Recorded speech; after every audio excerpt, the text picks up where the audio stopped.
good.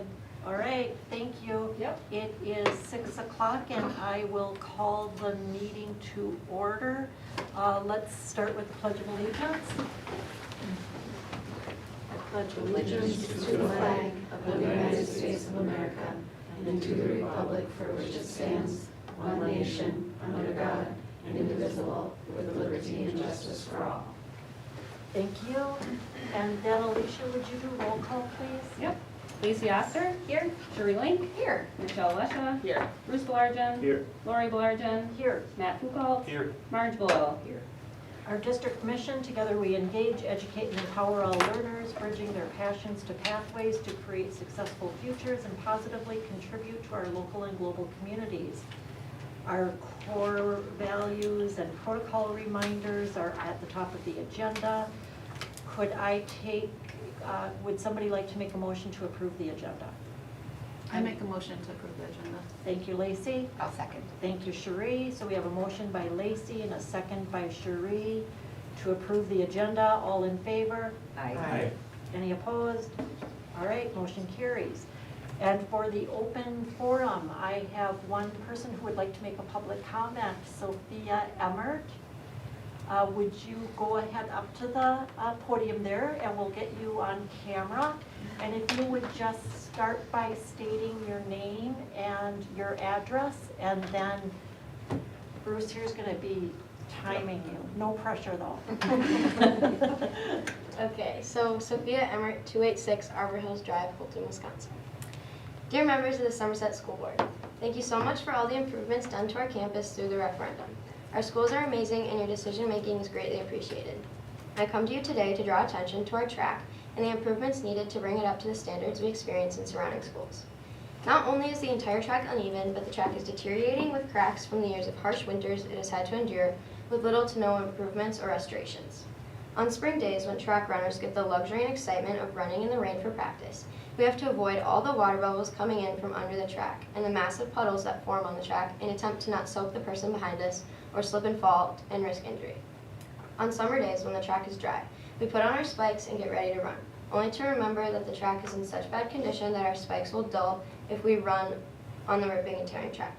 Another issue on the track itself is the broken down foundation, which is a very hard surface to run on. This creates the feeling of running on straight concrete and results in very bad shin splints for the majority of runners. We've had to start doing sprints on the grass football field yet again avoid injury. The football field has so many holes and divots that we have had multiple athletes twist their ankles and other injuries due to the fact that it is not made for track runners. This is a huge safety hazard and the main reason why Somerset Track hasn't hosted a home meet in over 11 years, and why simply resurfacing the track is not a viable option to save the runners who run on it. I, along with other athletes, have goals this spring. In order to achieve these goals, we have to work hard. It's challenging to work hard when the only pole we have for high jump is the one that snapped in half the previous season, and the mat for high jump has huge holes in it, resulting in avoiding where we land, which then changes the correct form we're supposed to have. The jumping pads have turned into mice homes, and the field is just a broken ankle waiting to happen. It is hard to reach our athletic goals when the main concern is not getting hurt with the equipment, rather than actually focusing on our form and improving our outcomes. There are so many benefits if a referendum were to be passed, such as families being able to see their children compete in a local, safe environment for athletes and opportunities for the Somerset School District to host home track meets. The campus that was provided for us in the first referendum is so incredible, and I couldn't be happier with my in-school environment. So let's finish the job. I'm asking that Somerset School Board initiates a referendum so we can get a new track, replace the pole vault, horizontal jump, and shot put areas, replace the discus net, and purchase new equipment for track. This referendum isn't necessarily for athletes now, but for future high school athletes. I most likely will never have a home track meet. My friends and family will never see me compete at home in a comfortable and safe track facility. So please, initiate a referendum sooner than later, because you never know. It could be your kids or grandkids competing in a state-of-the-art facility that you can be proud of right in your hometown. Thank you for the opportunity to speak to you today. Thank you very much. Thank you. Very well done. Dr. Bezek hasn't gotten any other requests, and neither did I. So we are ready for number 3, engage the community. Rob Demuse is going to present information on a survey.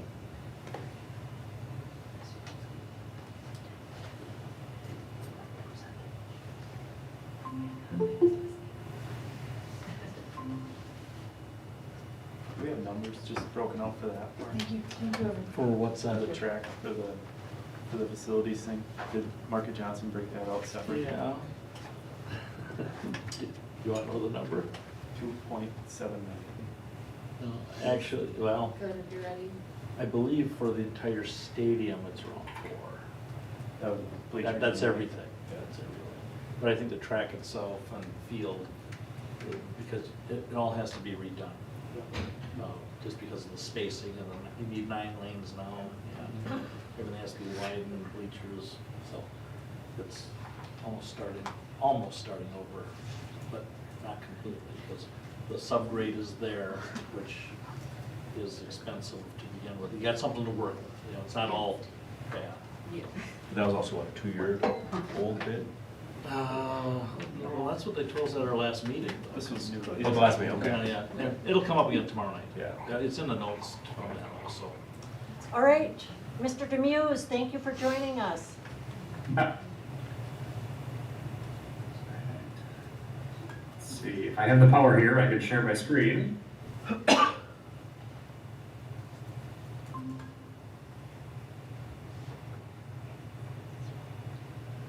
right, you should see something with your name on it, is that right? Yes, I'm just trying to figure out how to make that bigger. Is that Alicia's voice I hear? That is me, Hello. yes. I think as far as screen sharing, that's as, well, let me see. No. That's as big as it I think it's gonna be as big as that gets, yeah. So we're good. Good to go? Yep. All right, let's get started. Nice to meet you. See some friendly faces, see some faces that I saw last year.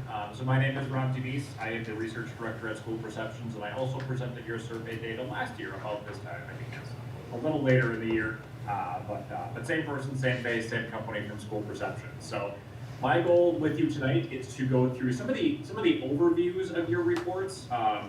You have a lot of data coming your way with 3 surveys, students, parents, and / caregivers, and staff, all 3. I would love to go through everything with you till 1 a.m., but I assume that you would rather not do that on your beautiful Monday night. So I show some of the things that either caught my eye or some overviews from each that'll at least set the stage for how you want to disaggregate and look at the data a little bit more over the next couple of weeks, months, or over the summer as you're doing your long-range planning. And first, I want to give you a lot of credit for doing a student survey as well. I mean, there is a lot of data, and simply doing parents and caregivers and staff can give you a lot of data. But I try to have districts do student data as much as possible, because I'm a firm believer that nobody knows better about what's going on at school than the kids. We adults think that we're real smart, and sometimes we are, but nobody knows better than what's going on at school than the kids, nobody. And so I think you're gonna get a lot of good data as well there, and so I give you a lot of credit for instituting that student survey as well. So without further ado, let's talk a little bit about who we are and what we do. Again, my name is Rob. I serve as the research director. I was a high school social studies teacher in Evansville, Wisconsin, before I returned to grad school, and then joined Bill and his team at School Perceptions a few years ago now to do kind of both sides of our work. Both sides meaning our staff, student, and parent side of the world, and then our community survey as well, which is either done for referendum planning or for general strategic planning as well. We just celebrated a birthday, our 20th birthday. In those 20 years, our mission has never ever changed, and it's to help you as educational leaders do 3 things, which is to gather, organize, and use data to make strategic decisions. And in a nutshell, this isn't our first rodeo. We've conducted over 10,000 staff, parent, and student and community surveys, all in the name of school improvement. And those 10,000 surveys have been spread across more than 850 districts, all doing exactly what you are doing this evening and over the next couple of weeks and months, which is navigating the strategic planning and referendum planning processes. So what are we going to do tonight? We're going to talk a little bit about the background info, some of how your survey was set up. Certainly we'll get into the survey information, some of the logistical information about how people got the survey and what the respondents and response rate was like. Obviously we'll talk about the results and analysis, and then I'll leave a few minutes at the end for any kind of wrap-up or questions that you may have for me towards the end. So just as a reminder about your specific survey, your survey window was earlier this year, just closed up a few weeks back, in January and February. And in terms of getting the survey from our system into survey takers' hands, That was done via email. And so once I got that email in my inbox, say if I was a parent in Somerset, I can fill out the survey to my heart's content. I can leave comments if I'd like to. But at the end of the day, once I hit submit or finish, my survey will go away because my one-time use access code will also go away. And that serves as our gatekeeping function so that nobody can take your survey dozens and dozens of times and potentially skew your data, which is a very real possibility in a district the size of Somerset. In a small rural area, it doesn't take very many people to continually take the survey many times and start to present data that isn't necessarily representative of the broader community. But here, they can't because that gatekeeping function was up. Certainly, that doesn't mean that people couldn't access the survey more than once if there wasn't say there's one email address on file and maybe me and my wife disagree on the survey, we can always have called the district and asked for an extra survey access code or email directly to us. So what did that leave? Actually, your response rates here are just about what we tell people on average about what we see. So typically we see about 3/4 of about 3/4 of people in terms of the students and staff pool responding, and that's about what you got here. 75% of your students responded to the survey, and just under 74% of staff responded to your survey. For parents, we're pretty pleased if we see about 1/3 or so, and you're just a hair under that as well. You're at 32% of parents that are responding to the survey. So you're almost right smack dab in the middle of what we typically see in any given district. Rural, urban, large, small, you're about exactly what we see. So in terms of the results in your analysis, so talking about the students first, put your student hat on. In most of these slides moving forward will be set up in pretty much the same way. So if you just kind of zoom out for a second and don't read the numbers, the left-hand side is the actual survey item or the actual survey question, the majority of which, unless I note otherwise, are on an agreement Likert scale. So in other words, these are set up where you really want somebody to strongly agree.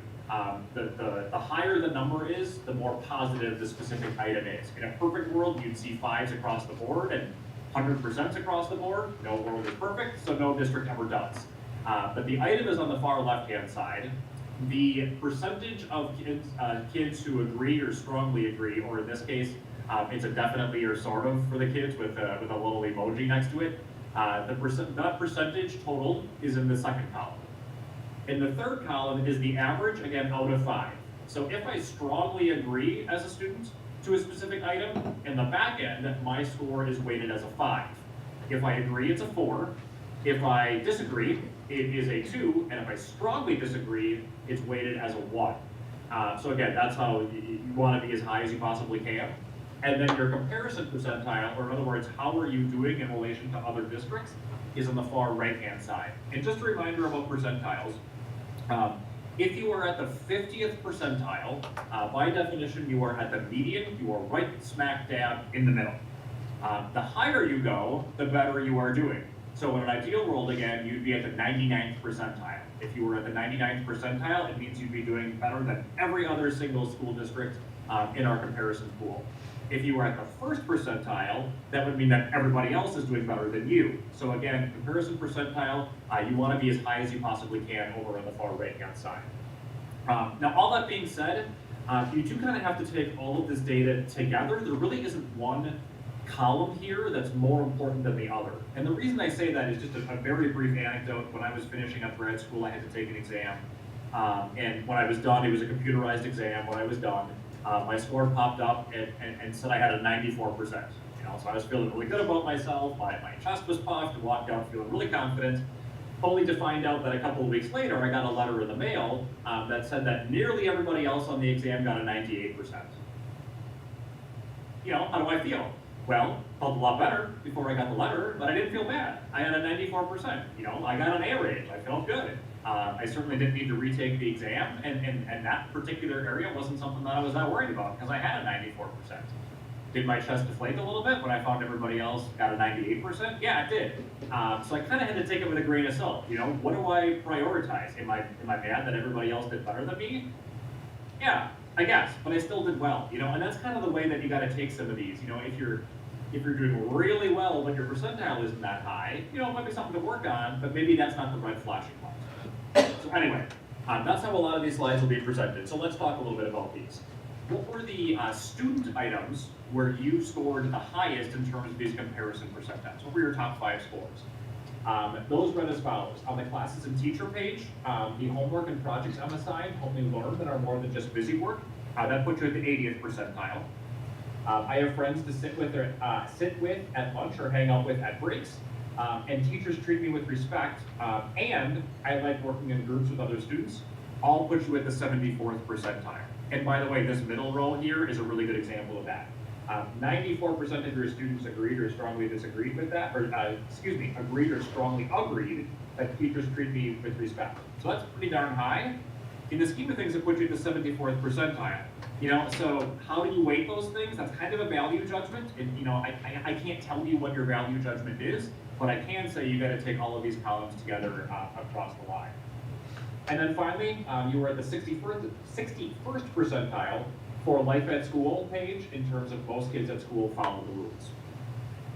What about the bottom 5? What percentiles were you at the bottom at? So you were at the 11th percentile for the top 3 rows here, which read, I like helping other people when I can, I like to learn new things, and I try my best at school. There were 2 items then that you were right around the 33rd percentile, or right around that 1/3 mark, which were my teachers explain things in a way that I get, and my teachers make their classes fun and interesting. In terms of another page of your student data, the question read, do any of the things on the list below make learning hard for you? Or in other words, if I were to say to you as a student, what makes learning, what makes school, what makes courses difficult for you? In an ideal world, none of these would. But what are we seeing here? We're kind of seeing a couple of tiers of maybe things that are making students that are making things hard for students to learn at school. One of those things being getting nervous before tests, having too much stress, and not getting enough sleep. So those breached majority in terms of how students divvied up their votes. So those top 3 are maybe your top tier. So those read, again, getting nervous before tests, having too much stress, and not getting enough sleep. I would say kind of in your tier 2 of things that make learning hard for students is they express they can't keep up with homework, or they have distracting students or distracting behaviors in their courses. And then I would say there's kind of a step down here. Around 1/3 of the votes went to the fact that they don't know how or what to study. And then again, a little bit of a fall off, not keeping organized or managing their time, too much competition for grades and test scores, and too much time working at home or a part-time job. What doesn't seem to be a stressor for your students are down here at the bottom. Teachers treat me worse than they treat other students, not understanding English, and no computer or internet when I'm not at school. Those are things that, for the most part of these students, identified as not making it difficult for them to learn. Putting on your parents or caregiver hat, looking at them, they have a page that specifically focused on leadership and communication, and no matter where my kids went to school, whether it was the elementary, middle, or high school, everybody got this page. So this is not broken up specifically along those levels. And these are all the items here, by the way. So overall, the district is heading in the right direction, puts you at the 22nd percentile. And then pretty close for the bottom 2 items here, which read that district administration is doing what it takes to make our district successful, and the school board is doing what it takes to make our district respectful, or successful rather, at the 9th and then 8th percentile. Overall, how would you rate communications from the school? Again, no matter where my kids went to school at Somerset, everybody got this question. What I see total is 75% of your parent or caregiver responses said that you were doing a great or a good job in terms of your communications from school. Another 17% said you were doing fair, and only 7% said you were doing poor. And I guess for better or worse, people made up their mind. 0% of parents or caregivers were unsure or didn't know how to answer the question, so at least in some way, people have made up their mind about how your communications are going. And that puts you a little over the median. So you're in the direction you want to be here. You're at the 56th percentile for this particular question with an average of 2.92. So a little bit different than our agreement scale. This was an evaluation scale on a great, good, fair, or poor. 4 was a great, 1 was a poor, so you can't go above a 4 here, can't go below a 1.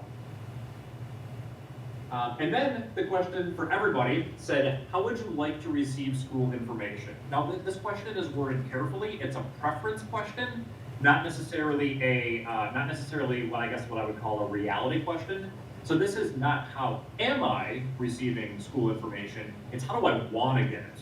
And what your parents or caregivers are telling you is really they want to get information with emails or something to their phone, whether it's an automated phone or a text. That's kind of the top tier of the way that your parents or caregivers want to get their information from school. And then I would say to a slightly lesser extent, at 57%, your parents and caregivers are pointing out school and district newsletters are helpful for them. So if I had to tier this, I'd say maybe that's kind of your tier one go-to for how to communicate with your parents or caregivers. And then your tier two would be your meetings with teachers and admin, the school website, and the parent portal.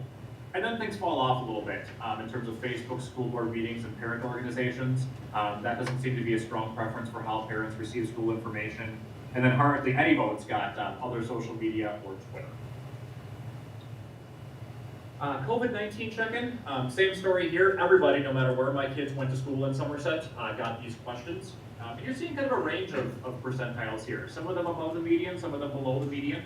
At the 54th percentile, with 94% agreeing or strongly agreeing, was my family has been able to support my children's learning this school year. Items below the median at the 33rd, 31st, and 25th percentile, respectively, included the following. The district clearly communicates with me about COVID-19 related issues. I understand the process the district is using to make decisions related to COVID-19. And if my family had a COVID-19 related issue this school year, the district's leadership was responsive. Then I dug in a little bit.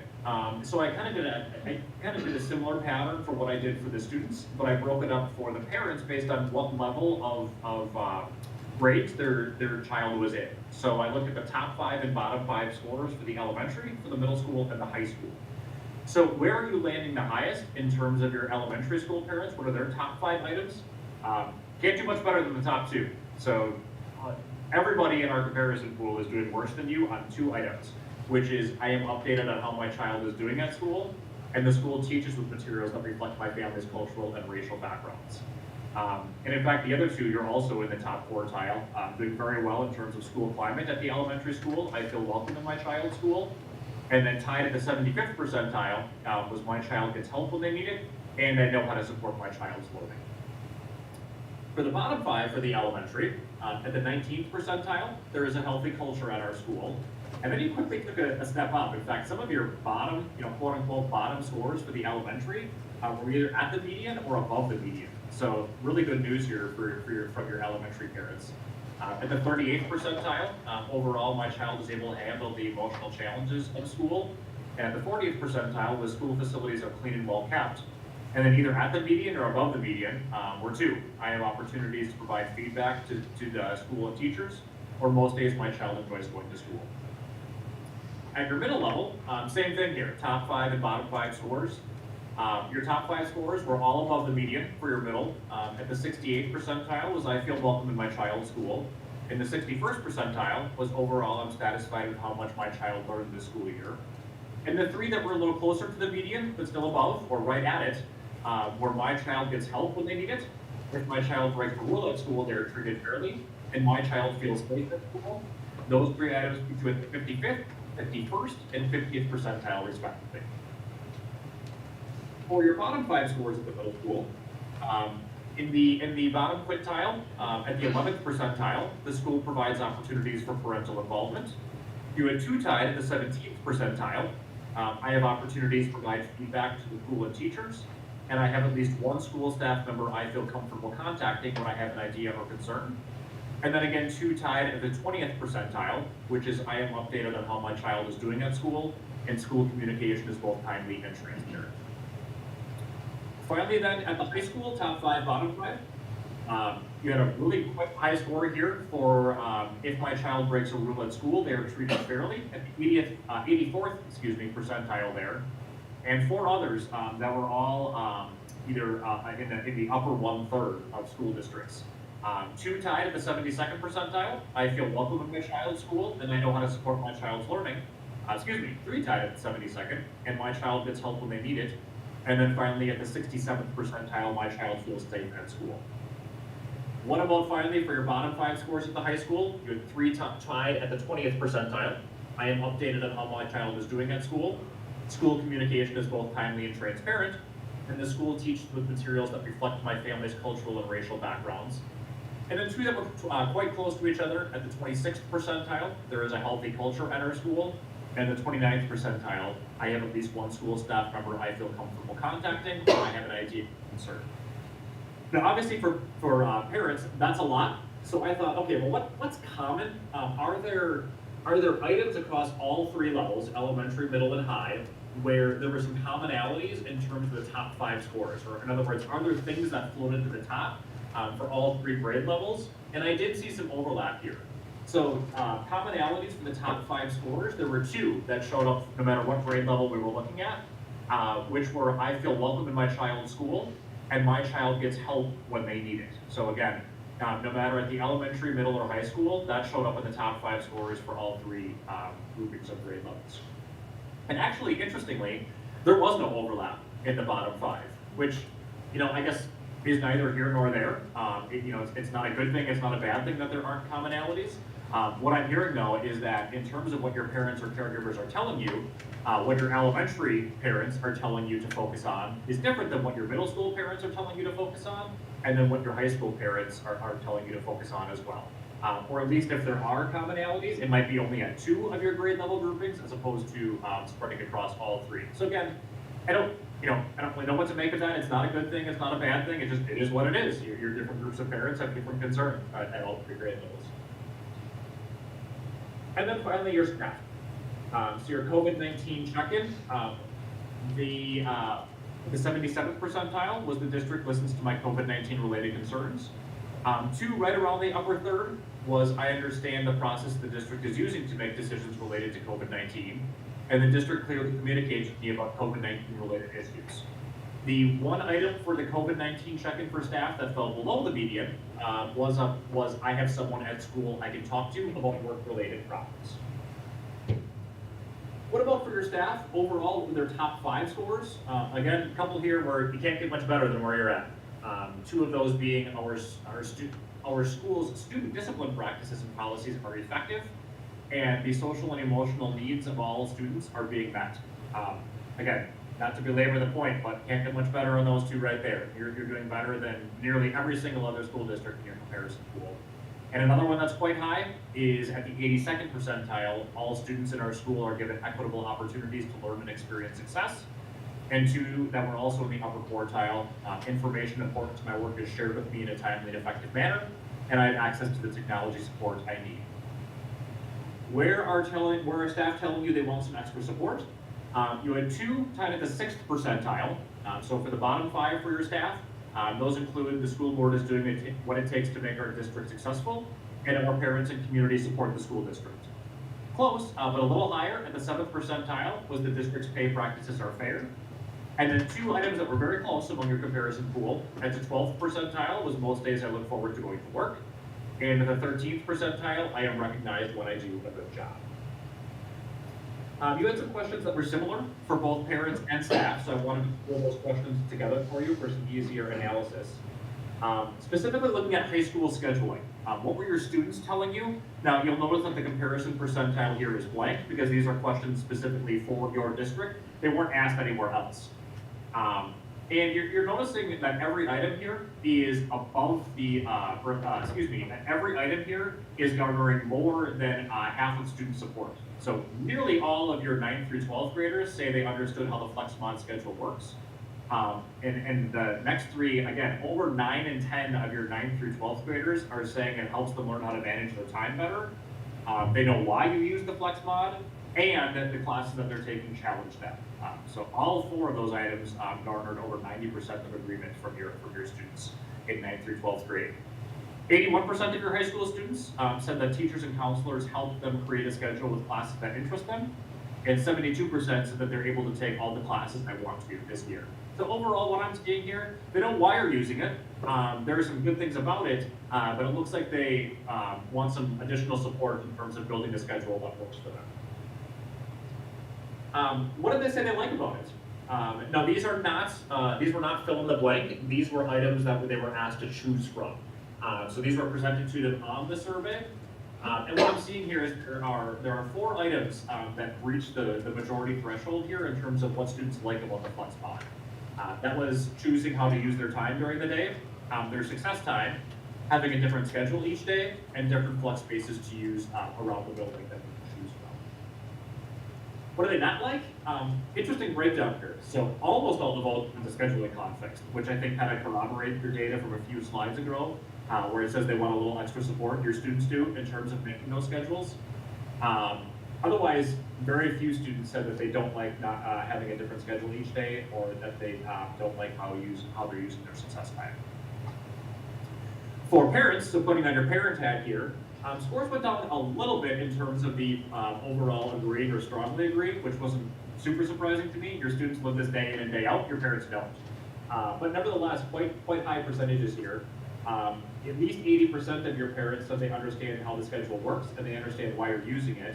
And then a slight step down in terms of children liking the flex mod. 78% of parents said that. And 69% of students said that the schedule helped their children access additional classes. In terms of your parents, what did they say that some of the benefits were?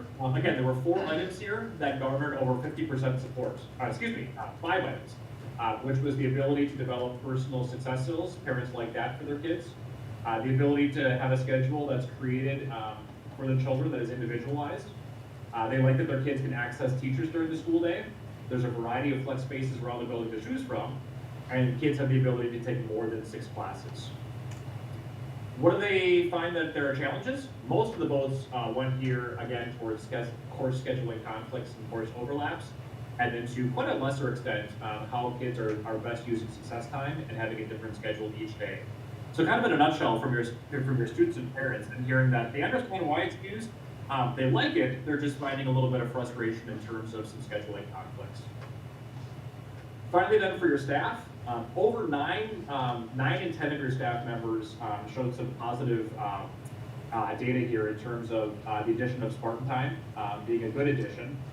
Your staff said they understand why the flex mod schedule is being used, and they have a clear understanding of the high school's vision. Quite a bit of support garnering here too. 86% of staff said they're satisfied with the flex mod schedule. 88% said they have the time that they need the students for academic support. 83% they enjoy having a different schedule each day, and just under 8 in 10 said they understand why scheduling conflicts exist for students. When it comes to student scheduling conflicts for the staff, 50% said no big deal, they're just fine for those staff members. About a third said they're kind of a big deal. Some are fine for those conflicts and some are harder, but they're managing. And then just under 1 in 5 said that those scheduling conflicts are a really big deal, and they wish their schedule had no conflicts, even though they know that that's not fully possible. What I found interesting from this particular slide, you had some good data here. The question read, overall compared to last school year, do you believe high school students are better or worse with the flex mod schedule? And fully 77% lean towards the better side of things. A third said kids are doing a lot better, and 44% said students are doing a little better. Only 6% of your staff said that kids were doing on the worst side of things. And about 10% are still remaining unsure about that particular metric. In terms of maintaining the flex mod schedule, about 6 in 10 of your staff members said maintain it. And a little under a quarter said review and possibly modify it, and about 18% said they really didn't have an opinion on that particular question. 2 questions that were common across parents and staff. One focused on cell phones, and it said, do you believe students should be restricted to using cell phones only during a certain time, like after school, before school, passing periods, lunch? Very similar data here. 79 and 78% respectively of your parents and staff said, yeah, cell phones should be restricted. And about 11% and 7% respectively of your parents and staff said, no, don't do that. I'm sure if you ask the kids, they'd have some different thoughts, but that wasn't asked for them. You also floated the balloon for your school year scheduling options. And this particular question said, do you think the district should explore year-round scheduling? So it'd be 9 weeks on, 3 weeks off, or what in your parlance is called a 45-15 schedule in relation to days. 25% of your parents said, yeah, explore it, but 58% said no. So a majority of your parents are telling you no, don't explore it. And your staff were a little closer. 38% said, yeah, go ahead and explore it. And under a majority said no, 43%. And there's a good deal of people out there, almost 1 in 5 of both your parents and staff are saying, we're just not sure, we're gonna need some more detail before we tell you what we think. We're not ready to tell you yes or no, tell us what your plans are, and then we'll tell you yes or no whether we like it. Finally then, in terms of your facilities, so what we did is we tested 5 potential projects for both parents and caregivers. Those potential projects included the stadium and the track, the auditorium or PAC, the additional gym or field house space, the softball and baseball complex on campus, and the ice arena on campus. And the way this was responded to is people could either say yes or no. Would I support the funding that it would take to see this project come to fruition?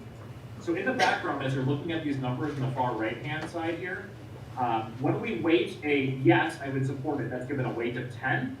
If I as a staff member or parent said no, I would not support it, that's given a weight of 1. So right in the middle there is 5.5. So if there's a score above 5.5, that's a leaning towards yes. If there's a score below 4.5, that's leaning towards no for that group, it would not support it. And I thought these were a little bit easier to look at. Instead of looking at parents or staff members separately, I wanted to look at them together. So in terms of your facility priority comparisons, first what I'm seeing is that the 4 projects listed in the rows above this black line are all leaning towards yes in terms of potential support. They're all above 5.5, all leaning towards yes. There was a little flip-flop here in terms of the top 2 for parents and staff. Your parents said the stadium and track, that garnered the highest support, followed by the auditorium and PAC. And for staff, those 2 were flip-flopped. PAC went out for staff, and the stadium and track was second. Third, the third highest priority in terms of garnering support was the additional gym or field house, and the on-site softball and baseball, still leaning towards yes with a priority score of 6.83, was the 4th most supported project among these 2 groups. What I'm not seeing is support for an on-site ice arena. Both groups rated that as below a 5.5. In other words, both groups are leaning towards a no. We would not support that specific project. Why is that really important now? Well, in general, your parents and your staff are going to be your most supported groups, or most supportive groups for a potential referendum. They're most likely to vote yes, because they are the most connected to the school by definition, to be either having kids there or working there. So really, I really don't see the on-site ice arena going anywhere, but there is support for these 2 groups for the projects that are in the upper 4. And then, final question, this was overall satisfaction. So this is rated on a scale of 0 to 10, and the scale differs slightly depending on whether I was an adult or a student. So for students, the overall question was, most days I like my school. If I gave it a 10, it was definitely, I like my school. If I, as a student, gave it a 0, it was not at all. And you're seeing a little bit of a bell curve here. The overall average for your kids were at a 6.06, which put you at a percentile comparison of 30. So you get a little hump here in the middle. About 1 in 5 kids are saying, sort of, most days I like my school. But the good news, you can see both in the average being above 5 and just in these colors here, you're seeing that most kids are leaning more towards the green, which is good, than I am seeing down here in the scary reds and yellows and oranges. When we look at that same kind of breakdown for parents and staff, how likely are you to recommend a district to a friend or family member on behalf of parents or caregivers? You were almost right smack dab in the middle for this particular set of data. You were at a 7.28, and most of your parents are willing to recommend your district. And one thing I always like to do here is, just out of curiosity, how low do you need to go until you reach majority? So if I got 23 and 14 and got 37 plus another 19, I'm over majority of your parent survey respondents, and I'm only at 8. That's pretty darn good, considering that 10 is extremely likely to recommend a district to a friend or family member. So what I'm seeing here, and even as I go down to staff, same kind of breakdown. If I add these up, 6 and 14 is 20, plus 24 is 44%. With staff, I'm only down to 7, and you're well over majority that are willing to recommend a district as a place of employment. So kind of what do I take away from that? Well, one, between parents and staff, you always see a little bit of a hump at neutral at 5, because we don't offer a cop-out for this question. We force people to choose one side or the other, and some people just say, I don't know, so I'm going to choose 5 because it feels safe, because it's neutral. So we always see a hump there, but you're certainly, again, like the kids, are seeing more of your parents and staff leaning towards the greens than the oranges. And I think, kind of at the end of the day here, as I wrap up, you're seeing a lot of interesting data, I think. You're getting data from all three groups where there are areas that are really going well. And you saw some metrics where you can't get much better than where you're at. You're seeing some metrics that are areas to work on. There are some things that your staff and your students and your parents are saying, we're unsatisfied in this area. We want you to fix it. But at the end of the day, really what I'm seeing here is there's a lot of satisfaction for what's going on in Somerset, particularly for your parents and caregivers. There are parts that are telling you to work on, but when push comes to shove, they are willing to recommend the district to a friend or family member. So, I know that's a lot. I recognize that. Let me take a drink of water, clear my throat, and see what more questions you have for me.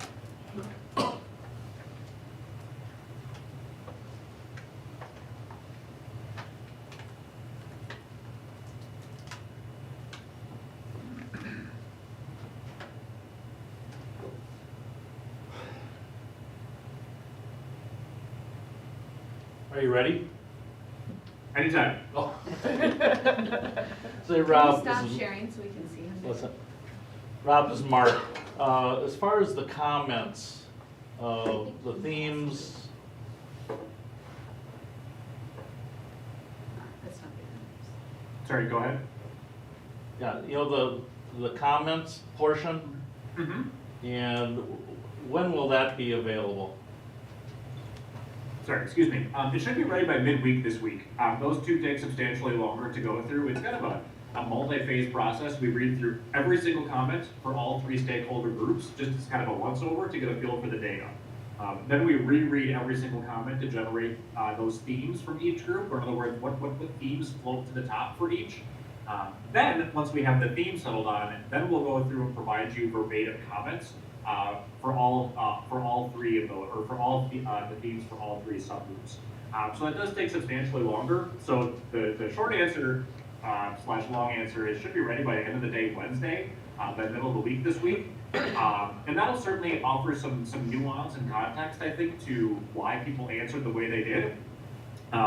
It is kind of a blessing in disguise, though, I think, that the comments aren't ready. And the reason I say that is because we really, really, really urge districts, board members, district leaders to make your decisions off of the quantitative data, the data that I just presented, as opposed to the qualitative data for your comments. And the reason I say that is because it's difficult to know how representative the comments are. They could be, but we just don't know. The way our surveys are set up, the way we do our research is primarily quantitative, it's primarily statistical. It doesn't mean that the comments are useful, it just means that nobody shrugs their shoulders and says, meh, and then leaves a comment. It's people that love what you're doing, it's people that hate what you're doing, and nobody feels in the middle and writes a bunch of comments about how things are middling. It's just not the way people think. So use the data, use it to provide nuance and context to this, but ultimately at the end of the day, make your decisions on your quantitative data, because that's something that all your survey respondents respond to. Not everybody chooses to leave a comment. And when will the board members be provided a link to this data so we can look at it again and more carefully and disaggregate? Yeah, I apologize. It's probably Lori talking. Sorry, I was I'm on sorry. Friday. Yep, you're right, it is. Yeah. And then I was in and out of meetings all day today. I can get you to that as soon as possible. I can do it for you right away if you'd like. Mark has all of the reports and all of the data. I at least, I did see your email towards the end of the day, and I thought, well, let me contextualize the data a little bit first. Let me provide my take on it. But I do have your email addresses per your request. And then you'll be able to slice and dice the data to your heart's content for all three subgroups, so I can certainly do that first thing tomorrow morning. And now Mark does have all the reports that we sent to him, the PowerPoints for all three groups, the comparison spreadsheets, and by the end of the day Wednesday, the comments. So Rob, what you sent me, there's another spreadsheet in there. The red and green, Yeah. how is that to be used? So that is a comparison spreadsheet that kind of does some of the disaggregation work for you already. So what that'll do is it will it will spit out all of the comparisons for every single item, and it can do so by school as well. And then anything marked in a green shows what you're in the upper quartile for. Anything labeled in red is in the bottom quartile. So if you're one of those people that really wants to dig into data and you love spreadsheets and you want to play around with the data, those can be very helpful. However, you may find that doing the disaggregations online may be a little bit more helpful, because you can kind of pick and choose what audience you're looking at. So say, for instance, you want to look at parents at the middle school, who have a kid enrolled in special ed or something like that. That kind of dynamic disaggregation you can do in our system. The spreadsheets are helpful for that, and it's essentially going to be, it'll be these numbers here, broken out by grade, by school, and so on, for all 3 subgroups. Okay, are you gonna resend that, or are you gonna send that out? It's already in your hands. I can send it out to the full group if you'd like. Why don't you send it out, Okay. okay? Sure. I have a question. There's a slide in there about you talked about the school board. Can you go back to that one? Look at those ratings are fairly low. Yeah, I got it. Here, I think you're probably talking about this one. This is staff. Yeah, the percentiles are. Yeah, so the 6% in the comparison, correct? It's a 6th percentile. 6th percentile, yep. And that was by staff, correct? Yes, sir. This is staff. Parents is also down there. And parents was low as well. Let's see here.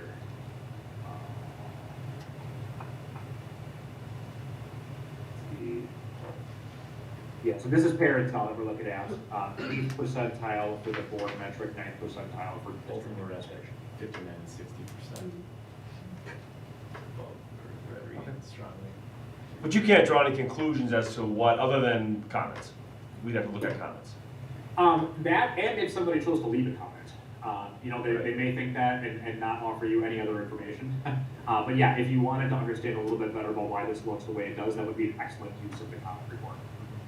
Thank you. Or the comments in general, which you'll have access to as board members.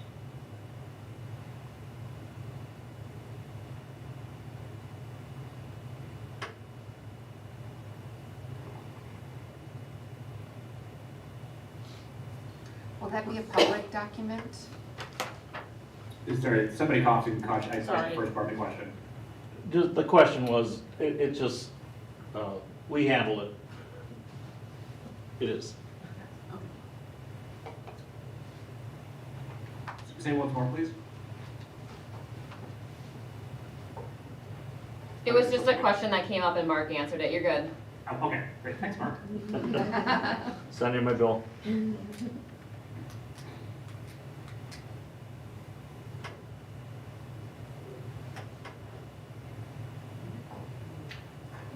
So, I spent this afternoon just going through this, and there's so much data in here that it's gonna take you a while for it to sink in.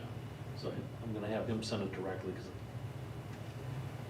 I don't wanna send it, so come straight from them. And then Rob, you said you can send it out tomorrow morning or tonight, and then Sure. the theme analysis on the comments will come out later this week? Yep, midweek. Okay. Yeah, and what I'll do for the entirety of the board, so the actual files are too big for me to attach. So what you'll do is you'll get a link to a Dropbox folder, and all the reports will be in there. So not only will you get like what I call the summary of the summary here, you'll get a report that's just for students, a report just for parents, a report just for staff, spreadsheet reports for each, and then once the comment analyses are done, those will be in there. And you'll get the actual permission that'll come through as an auto-generated email from us. That'll be your access to be able to put together any kind of disaggregation you want, and you can slice and dice to your heart's content, unless you go so far that you would get to a pool of 5 respondents or fewer, at which point we'll tell you, nope, that could breach confidentiality, we won't let you see that. So Rob, are the percentiles, in the past when you've done surveys for us, the percentiles were created from comparing our school district to school districts of a similar size and nature, correct? Yes, and the agenda would be over the last 2 years. And is that true for this survey as well? It is, yep. Rob, that first spreadsheet I was referring to, that has the, that has the comparison districts on there? It'll have the comparison percentile, but it doesn't. Right. It doesn't include what districts are compared to. Right, okay. Yep, it does. Yeah, in other words, this third column, fourth column on the right-hand side will be included in there. Is there a description someplace in the document of what the profile of our school district is? There is not, no. We don't do that for any district. In fact, we learned that the hard way a long time ago. When we did talk about who the comparison pool was made up of, there happened to be a local reporter in there and published a story on how X district was doing worse than Y district. So we don't. I'm happy to include in the email that's generated to you how the pool is created. So I can repeat just for the sake of clarification that it's similarly sized schools nationally over the previous 2 years, but it's not included in the spreadsheet itself. Okay, so the only comparison is size? It has nothing to do with urban versus rural versus suburban? That's correct. Huh.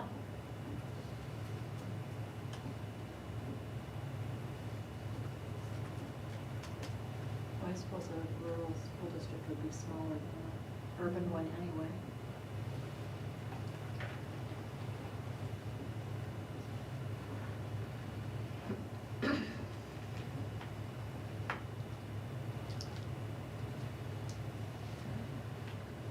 Hearing nothing else, I think we're good. Thank you so much for joining us and going through all this data and offering your explanation.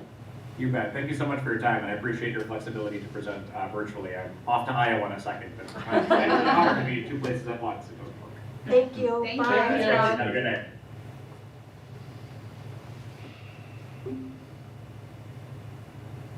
All right, is there any more discussion the board would like to have on this item at this time? I'd just like to discuss it again in the future. I can make sure that it's back on an agenda to make sure that after we have time to see the detailed reports and I think correlate some of those comments with this, then kind of bring this back up. So would you like to have it at the April work session, or would you like to wait until May? We're gonna add something on it. Well, just a comment, you know, there's a lot of data. I'm gonna give you a little bit more, piling it on you. But I think, you know, you got an opportunity here where this information is gonna be great stuff for future strategic planning and also possibly questions in your superintendent search also. So I would either suggest, you know, there's enough data and information in here about the district that it might warrant, you know, a retreat to have a good walkthrough on it rather than a work session. A thought. Are you suggesting that it might be important for the board to discuss this information in a retreat sooner rather than later, so we can use it to help us You in know, our I think superintendent in search? general, I don't know how fast your process is with your superintendent search to want to use it in there. But I think you can garner enough information, but yourselves by going through it. But when you start looking at long range or strategic planning, that, you know, I would say within the next, you know, 4 to 6 weeks, you get some time to really kind of go through this and pick out some common themes. Nothing that I've seen in here, and I've read every comment that he has, and, you know, the comments and things I have, the work that I did with the high school, there's nothing earth-shattering, but you're gonna draw some commonalities of some directions I think you may wanna, you know, take a look at that are really gonna help you. You know, because, you know, one of our areas of focus is student achievement at the high school. Plain and simple, it just has to be. And there's, having gone through, again, I'm gonna send you out information about the high school, you're gonna get more detailed grasp on that. And I think it's gonna help you eliminate things that we thought, well, these are roadblocks or these aren't. I think there's some real common themes for me that are coming through. And it might be a good work session to have, possibly, the administrative team at too, because they're in on all the data also. Be a good team building. Do they have the information yet? No, I just opened this up this morning and had a chance to run through it. I've had the rough data before they created the reports, so I could see kind of the overall buzz of what was happening, but as far as statistically, I had none of that, and so I had to wait to hear it here too, so anyway, just a couple thoughts. So are there any thoughts from the board about when you would like to do this?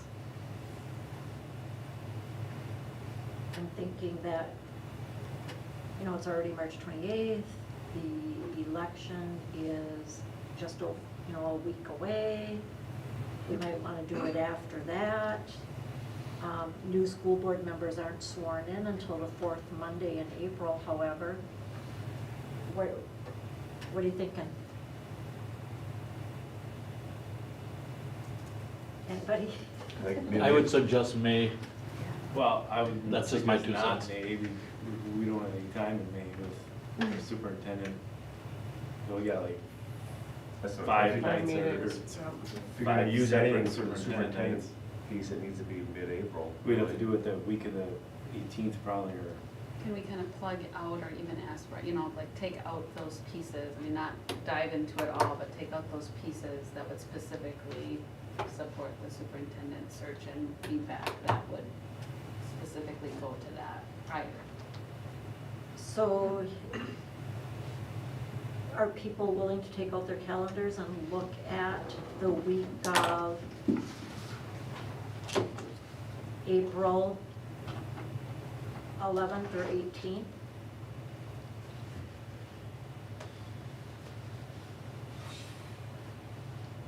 I think we have a meeting on the 11th, don't Yes, we do. we? Yeah.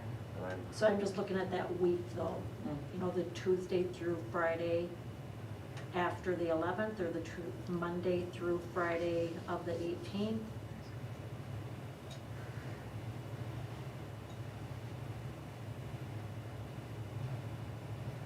I would need to be virtual the week of the 11th is all, but I would be available.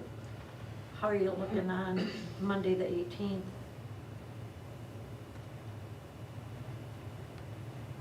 I'm available. I can do that. And I can do that. Michelle and Cherie and Lacey? I'd be virtual. I can be board. Okay, so Michelle can be virtual and the rest of us in person. Alicia, would you schedule a special session for Monday, the 18th? And these are my thoughts, so let me just say this and then you guys tell me what you're thinking. I'm thinking this would be just a discussion, that we wouldn't necessarily be making any decisions, and that by then we'll know for sure who will be on the school board, and if needed, we can invite those people to be a part of the discussion. Does that sound reasonable? And then is this something that includes the ed administration too then? Mark, what were your thoughts on Well, that? we're meeting tomorrow morning, we'll talk about that and see, but the more you guys can work together, I think, there are different lenses on this, because again, there's a lot of useful data. I would agree. They're gonna be directly impacted by who we hire, so it'd be great to get some of that feedback. All Yeah, right, for sure. so So 6 o'clock? that's all right with me. What do the rest of you, I could go earlier. does anybody want to start earlier? I'll start earlier. Okay, so what time would you like to start? Matt, is it 5:30? Is that when you can get here? No, that day I could be here by 5 o'clock, 4:30. I'm okay that day. I'm good at 5. Yeah, I'm fine. All right, so, special session, April 18th, 5 o'clock. And would you make a note to, that we might be inviting other people and also admin? And Mark, I think you're probably, there's no reason this would be closed session, is No. there? Mm-mm. Okay. No. All No, again, you know, and again, I've looked through everything, you know, even the comments and all that, and everything's good data, so. right. Okay. All right, any further discussion on this item now then? We're good? All right, then, reports. Let's see, Lacey and Michelle and Bruce were at the listening session. Who would the three of you like to let us know how it went? Yeah, we had, do you want me to? Sure, you go ahead and give an start. overview? I Okay. don't know if you need to say. We had 3 people, so it was good that, and I thought there was some good informal conversations, and I think that that's kind of came through, not to be like a formal where, you know, some of that piece. One of the things that just kind of came up was that open communication and really building the ties between board community, board staff, kind of all of those pieces, which actually I found interesting because it really went with survey results. And then looking at how, one of the things is like, how can we get some of that information, for instance, listening session, you know, we always say that it's in Spartan Scoop, but maybe how can we make sure that we're getting things out to know? Talked about the website. One idea was maybe looking at putting the Spartan Scoop, like linking that right on the main, just kind of, there were some ideas kind of floated around what the website, and we can talk about that further. And then kind of the question why that cell phone use question was on the school survey, like what prompted that, so kind of gave that and support of that. Also with the facilities, kind of, it got brought up, like how to get that info out to community and making sure that some of that info is true, like the facts versus some of the other things I think that are being floating around social media. And then a question and feedback with the top 20 retreat and following back up with Sarah on that for how that's being used in advisory and funding and follow-up. Yeah, and the only other thing that I would add is, for the listening sessions, they thought maybe we would have certain topics to talk about. That the board would suggest? Yeah, like if there was, or looking at the agenda, just kind of having some direction or some guidance to start a conversation. Maybe not be the whole time of a listening session, but I think there's this unknown as to, well, when you come here, what do you do? You know, what do we I say don't have a to- specific question, but I Yeah. would be happy to like be in a conversation. Was kind of I thought the whole point of this was, You're right, yeah. The whole purpose of this was for people that didn't want to stand up at the podium, that still wanted to address the board Okay. and bring up topics, and that it wasn't for the board to hold a forum on, you know, I mean, you can do whatever you like with it, but that wasn't the intent. It was so public could come in and have access to board members, and they may just want to talk to you or Bruce or Lori or Yeah. somebody. And very informal. I get it, but I think having some pre-planned thoughts of, what do you think about X, Y, or Z, right? Just Right, start, well, I mean, for those that don't know how the to. example was like, hey, this is stuff, like, okay, our superintendent search is coming up. Like, maybe people that might not always look up our, you know, our agenda or something, like, hey, here are some upcoming things that I'd like to get feedback on. Not structured, but if you're a member sitting here, maybe have some things in mind that you could ask them. That makes sense. And I think then it was also brought up, like, because we kind of said, well, thank you for coming, because the last few listening sessions, we haven't had people, but just kind of, hey, keep communicating it, because there are people who want it, and just, but the understanding that it does take our time too, and there was good respect with that, so. Yeah, and just trying to like bridge the gap between the community and board members, and they talked about the library, using the library in the past to kind of do a gathering, or the chamber did an event, or whatever it would be, just so people would have the ability to where the setting is kind of, it's just not the best setting to just sit around and have a normal conversation with people, sterile environment where you could go to the library and sit in comfy chairs and sit around a table. And that was done in the past, Mhm. and it stopped because no one came. When was that? Tammy Wishart was still on the board then. I was still a staff member, and I went to every one because that's what I do. But I was often the only one there. Well, and I think it came up too with just the upcoming board election. We put it out in our Spartan Scoop, and it used to be through the chamber where they would do some Q&A that everybody, it wasn't, it wasn't But biased. as far it as I wasn't know, Q&A. Lacey, and I could be wrong, but as far as I know, that forum that the chamber put on happened one time. Okay. Yeah, I think it was some good conversation, I think, just how we can, just even ideas, like how we can maybe, some of these pieces that, how we can kind of put some of that together. Yeah, it was, again, just, I mean, the big one is how people communicate with board members. And again, we were just going through, it's on the website, you have to go to the website to look into the board, but then how do we find where the agendas are, where the minutes are, and if I delete the scoop email, how do I get back to that information? So it was just, and you can't load up the district webpage either, kind of anymore, than we already really have, but it was just as easy as you can. And again, we just said, email board members, and I just brought up, if you see me somewhere, you want to ask me a question, you don't want to talk about it at a game or wherever you see me, just, hey, can I shoot you an email? Yeah, it's here. Go to the website, that's how you find it, or whatever. So I mean, I think that was just kind of it, like, you can reach out to board members if you have items, and again, like she brought up tonight, the top 20 retreat.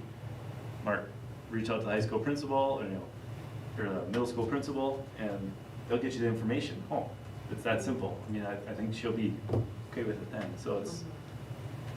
Yeah, you did get a lot of good data and communication too. So I mean, you use that as far as if you want to revamp something, but you got pretty good marks on communication. But I will say, well, not really, not from us. Yeah, we were low. I mean, from the board, again, as a parents and staff, again, communication with the board. And every year, we've been low on that. Like, again, 6th percentile low or 8th percentile low. So we've added listening sessions, we've, sent things out to. Yeah, I mean, we live stream our board meetings. Not every school district around us does, I mean. So, I mean, again, keep coming with ideas because we want to make this better. It hasn't obviously improved. That's one we talk about every year, trying to improve. And it, I think it went down this year, honestly. So, again, if it's revamping the I'd be webpage. interested as your question, Matt, like those comments. I mean, I know we can't sift through every single comment, but like specifically with some of those low areas, like you're saying Right. before, I mean, and I think sometimes it's having ideas. I like that, the word ideas, because it's like we can say that something's wrong, but how can we fix it? Like we can go and have these complaints, but what are we gonna do about it?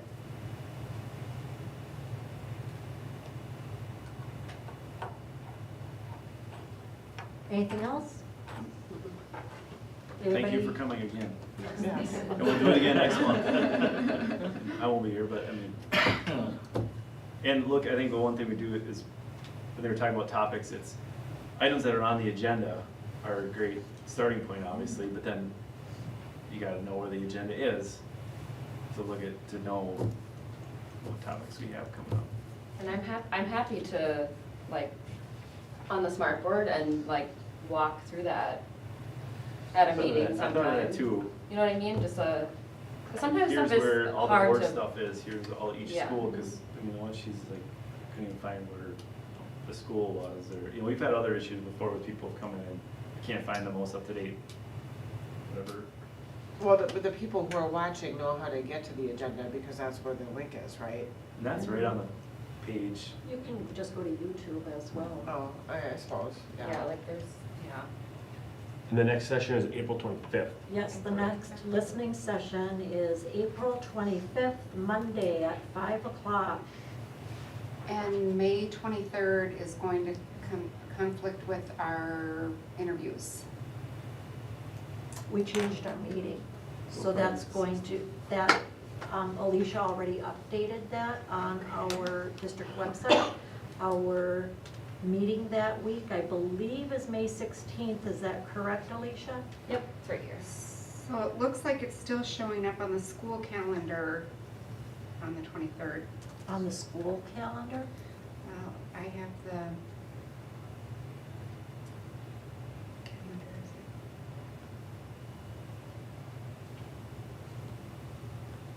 Is there another spot I had to get changed, Alicia? Maybe, She's got it on the one the that's board. connected to the email, to my email address. Are you talking about, The Google calendar?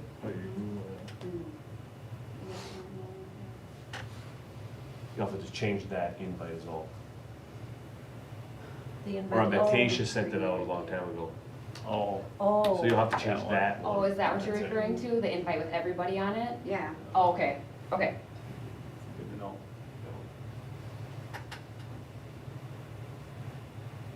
So the place where Alicia already updated it is if you go to board and then you go to the meetings for the year and all the dates are there, Mhm. that's already been Okay. updated. So this here. And that's what this is. Okay, how does the board feel about having an item on the April work session where Alicia can just do a tutorial for the public on how to find things on the website? Is that something that we want to do?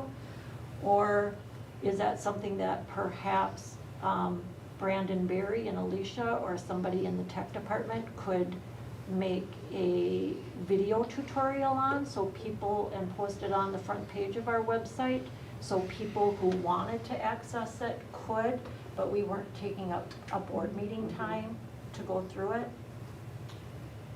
Let me talk to Brandon and see if we can, that's always a good first step. And maybe Brandon has other ideas from that tech. Because some of it too, like, for example, if you're like on the home page with the quick links, I've already asked about this too. We can only have so many things there. And so like when you brought up a swoop, That's where it's it like is. one click and then it's into it, because we can only have like X amount of links on, yeah. So that kind of stuff Yep. comes into play as well. But like, you know, she Set up said, something with Brandon tomorrow. Can't. Three of us will talk. you don't click, you don't see that. So they don't go to that, so then they Right. search it, and then they gotta scroll to the bottom, because that's the most up-to-date one. At the bottom, instead of at the top. You can click the order and it changes it so that the most recent is at the top. I'm giving my feedback. Yeah, see right there, up at the top? You need a tutorial. I'm not searching. We'll get a. Are Alicia's Brandon and I will anything talk. else on this topic, or are we ready to move on to the superintendent's report? Let's move on. Okay, I'm thank you. fading. A few items here. In the listening session, there was quite a bit of discussion about the information out on Facebook about the facilities and just different rumors of different pieces there. And just had to remind people that, you know, this it's a process that we're going through here as far as, you know, with the facilities committee and their recommendations, examining everything from cost of different proposals to tax impacts. This Wednesday will be the last meeting of this group where they will come together as far as forming a recommendation to come to the board to say, here's, you know, we've looked at this, you know, from all different angles, and we recommend that the board go after this. Then it'll be in your hands to decide, yes, we like the recommendation, or no, we think we need to change a couple things. Let's go to the public and do a broader survey Because, you know, as you heard here, we have our yes people here, basically your parents. And it'll be different results when we get it back from the community. And you may come back, you may say, we're gonna go after these 3 things. The community says, well, we're not gonna pay for that much. You might be down to 1 or 2 things, but that's all the process that has to come through. I can't predict this at this point in time, but people just have to be patient with the process and let it work. And the next step is for that group to form their recommendation and give it to the board, which I would assume will happen either at the, you know, probably the first meeting in April. They'll probably come and say, here's what we want, and that'll set the next step in the process there. So again, everything right now I haven't read what's out on Facebook or anything, but really it is what it is because we don't even know yet. So that's as far as what I wanted to say with the facility information is Wednesday, they should have that direction. Next thing I had on here was the high school survey results, and I'm gonna send this out to you tomorrow. And this is, there's a lot of parallel information from the school perception survey, but this is the work that I did with the high school staff in a couple-hour work session with them. And then we revisited with a survey where we could find out if the daily, the work session information I got matched the survey information, which really comes out pretty good with school perceptions, but it's only with the high school staff. And so we're gonna package this up tomorrow, I'm gonna send it out to you, and there's a lot of information on here. And just try not to get it confused with the school perceptions information, because again, this is another piece of the puzzle. And you know, there's some questions about conflicts before, about specific questions. I'm gonna send out a little piece on, you know, specific numbers on conflicts for second semester with lunches, with courses. So you kind of get an idea of when people say, oh, there's all these conflicts. Well, this gives you the details of exactly what's happening with the schedule second semester. Also, there's a little chronology of things that I've had Shannon put together over the last year or so. Just every semester, we're trying to improve this, and what are some of those things they've made changes with, and you know, even the changes for the, since the surveys and the work I did with them in December were done for second semester. Obvious thing was one of the things with the phones. You know, they laid some new rules down with that, and there's some other things there. And then I'll give you all the survey questions, got a bunch of bar graphs and all the comments that come along with it. And again, you're gonna see a lot of similarity between school perceptions work and this, but again, this is just the high school staff and no one else, okay? That's all I have. And when you say high school staff, are you talking about certified and support staff? They were all invited, but it was on a day where a lot of, it was a works, In-service day? in-service day, and not a lot of the non-certified were there. So, but there were some that did stay, that did take this. So it's basically the licensed staff. And then the written survey portion, was it like a survey? I sent that out to everyone. And that, so that was certified So that was and broader, that support was staff. broader, but it's just the high school, Okay. so. So the school perceptions has already been sent out to everybody? No. In each of the, yeah, Oh. he already sent it. Oh, he already sent it to you? Yeah. Okay. So in each of the categories, there's a spot on top, a little tiny box right in the middle that says show display comments. And you'll need to click on that to be able to see what was said in each of those areas. So. Otherwise, it'll just give you the results. Yeah, you'll have a lot of information. There's a lot in there. It'll give you some good insight, and again, I've learned a lot through it, and I've got some ideas and thoughts for you, but so much of this will be useful with your next superintendent to prioritize, you know, what you're gonna do with student achievement. So, last thing I have on here is enrollment, and we're up a couple kids, which is, you know, most districts lose towards the end of the year. It's only a couple kids, but it's a good sign.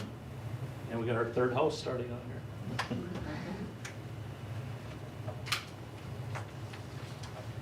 Did anybody have any questions regarding the financial report? Is Dave here?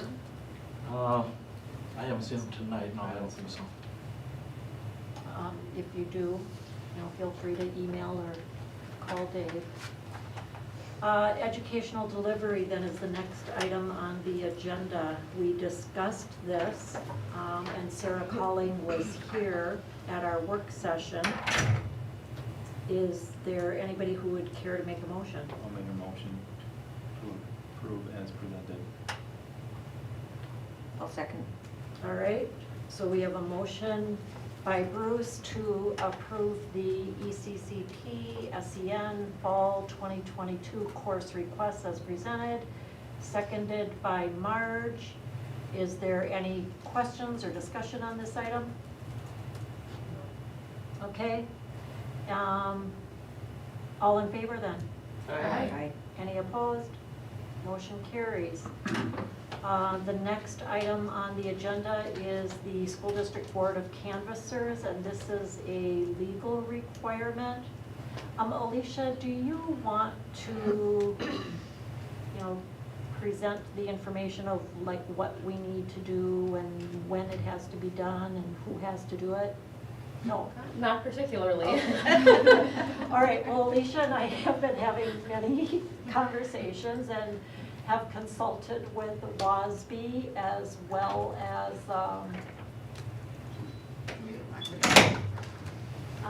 the newspaper people, because it was it's required by law that we post a notice in the newspaper. And so Matt, your name is on it because you are the clerk of the board. But one of the legal requirements is that after the election, there has to be a canvass where we basically go over the results. And it has to be people who are voters in the district. So in the past, and typically it's the clerk unless the clerk is up for election, in which case it's not the clerk. So, and in the past it's been the clerk, Tasia, and another person in the office or another school board member. We have fewer people in our district office who are in the district. Alicia's not, but Lisa Holler is, and she said that she would be able to do it. I am able to do it. And Alicia, you had sent some dates. You said that I think the earliest we could do it is like Thursday after the election, but it has to be done by the following Monday. So if people would like to take a look at their calendars, if we wanted to do it during the workday for Alicia and Lisa, Alicia's going to be the one who's going to get all the communications, I'm pretty sure. And Lisa will be a school district representative, and I can be there during the day. If we do it on Monday the 11th, or Thursday or Friday, the 7th or 8th, is there anybody who can be here during the workday? I could on Thursday. I could on Monday.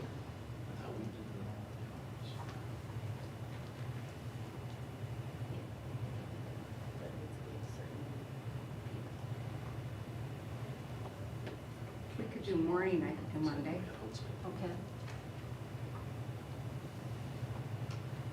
Alicia, would you schedule it then for Monday, the 11th?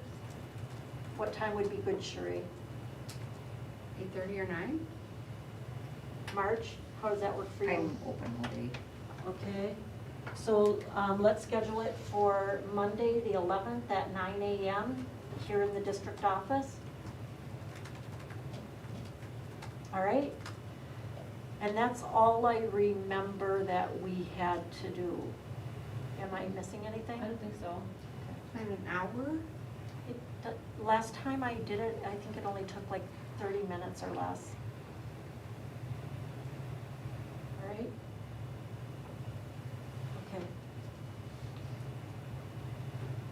The next, anything else on this item that you want to talk about or you have a question about? All right, then the next item is the Cesa Board Professional Development. We talked about it last meeting as well. There's the joint PAC board member meeting on April 6th. It's Tuesday. Mark needs to know if you are able to attend by Wednesday, the 30th. April 6th is a Wednesday. Yeah. I thought you said So he needs Tuesday. to know Oh, it. sorry. Yeah. It's, no, sorry, yeah, you're right, it's Wednesday. The 5th is Tuesday for the election. So it's Wednesday, the 6th, and he needs to know by this Wednesday if anyone would like to attend that or not. And then the other item was the 2 dates in April for new board member gathering that WASB's putting on April 20th, which I think is also a Wednesday. It's in Turtle Lake, and on Thursday, the 21st, it's in Menominee. And that's put on by WASB, the Wisconsin Association of School Boards. Bruce and I have both attended it in the past, and it was very beneficial, I thought. What'd you think? Yeah. Just let Mark know for all. Yep. All right. Any questions or discussion on that? All right, the next item on the agenda is the consent agenda. Make a motion. All right, Make a motion to approve the consent agenda as listed on the agenda. Items A, 1, 2, 3, B, 1, C, 1, 2, and D, 1. Second. all right, so a motion by Matt and a second by Bruce. Did anybody have any discussion or questions about any of these items? All right, hearing none, all in favor? Aye. Any opposed? All right, motion carries. General information, the election on Tuesday, April 5th, our work session on April 11th, also our Board of Canvassers on April 11th. We just scheduled another meeting for April 18th, a special session. We've got our regular session on April 25th. And then May 9th is our work session in May, and May 16th, our regular session was changed to. Michelle, would you like to, is there anything that once we're on the table for you? I don't have anything today. Okay, Thank you. you're welcome, Sherry. Nothing to add. All right, Lacey? No, I just encourage people to vote on April 5th. Thank you. Marge? No, I have nothing. Matt? I have nothing. Okay. Vote, Yes. and Bruce? Do we have, when that email's coming out, or letter coming out from School Exec Connect? I thought that was coming out Friday or today. Yep, and Alicia has some things that she needs to check with Tony about. There were a couple of typos in the letter that need to be addressed. And she's got the link, and she's got the groups, and she's got the contact information for the community groups that we talked about, the village board, the town board, the school liaison, and the chief of police, and the fire chief, and she's got our facilities committee, she's got our parent PTO at the elementary, and she's got the other people that I know of who've reached out to me to ask. So if any of you are aware of someone else,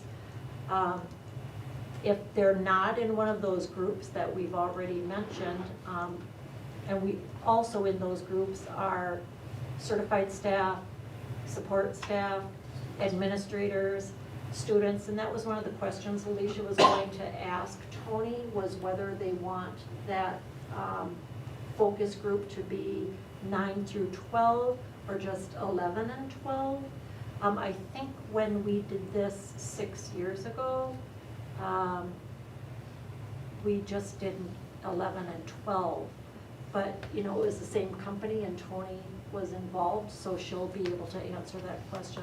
So as soon as Alicia has that information, she's ready to get everything out on our district website tomorrow. And Lori, when you're talking about people that have shown interest, are you talking like some of the emails that we've received? That Right. Okay. Yeah, and if they are not in one of those many groups that I already mentioned, Which I think there's they all- the April 11th at 7 o'clock at the Somerset Elementary cafeteria that is open to all community members and anybody. So that'll get posted on the website and probably in the scoop, I'm guessing, as well. And we can make it one of those 3 boxes at the bottom, can't we? Mhm. Yeah, I think that's.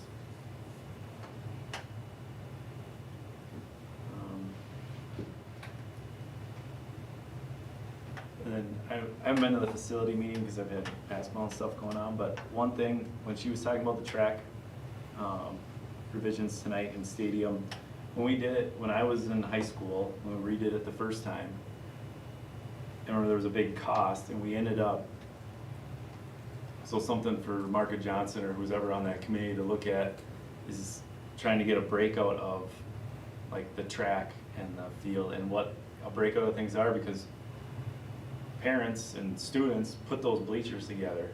They built the stadium, whatever, box office on this side. We ripped out all the fence posts and fence, and I think almost had, I don't know who ended up putting it back in, but it was like students, I mean, there was a ton of volunteer work to do that thing the first time we did it. So just looking at that again as one of those numbers, you know, $4 million. Well, volunteer labor's pretty cheap, and you know, you can cut $1 million off if you get people to come and do that stuff. So I mean, we did it here before, 20 years ago, so we want that track. I'm all for it, but I mean, that's just something we can work with them maybe on somehow, just throwing it out there again, just some of those things. There's things we can do, especially if we gotta do a lot of moving, and, you know, if people want it, let's do it. I mean, we did it before, so That was alluded to a little bit with baseball, softball fields, because the cost of that was, sorry, I don't mean to take, but the cost was smaller, but they had even mentioned like, hey, this is something we quote you on, but this is something you could possibly do on your own for much smaller cost. got it. With exactly what you're saying, like people that donate materials even, I mean, there's people out there. Yeah, I mean, the person who did the field the first time, I know it was a lot less expensive to do that down there. But yeah, that, someone said throwing it on the referendum. We can for a portion, but it's just things, I mean, just outside the box, you know, they call them, you know, value engineering things to get that number down to, hey, we're asking for these two, but we need another $1 million that's gonna fund a portion of it, so. And we need your help. Yeah. To make it happen. That was it. All right, then, I will take a motion to adjourn. I'll make a motion to adjourn. Thank you, Sheree. I second that. Thank you, Lacey. All in favor? Aye. Any opposed? Motion carries, and we adjourn the meeting at 7:33. Thank you.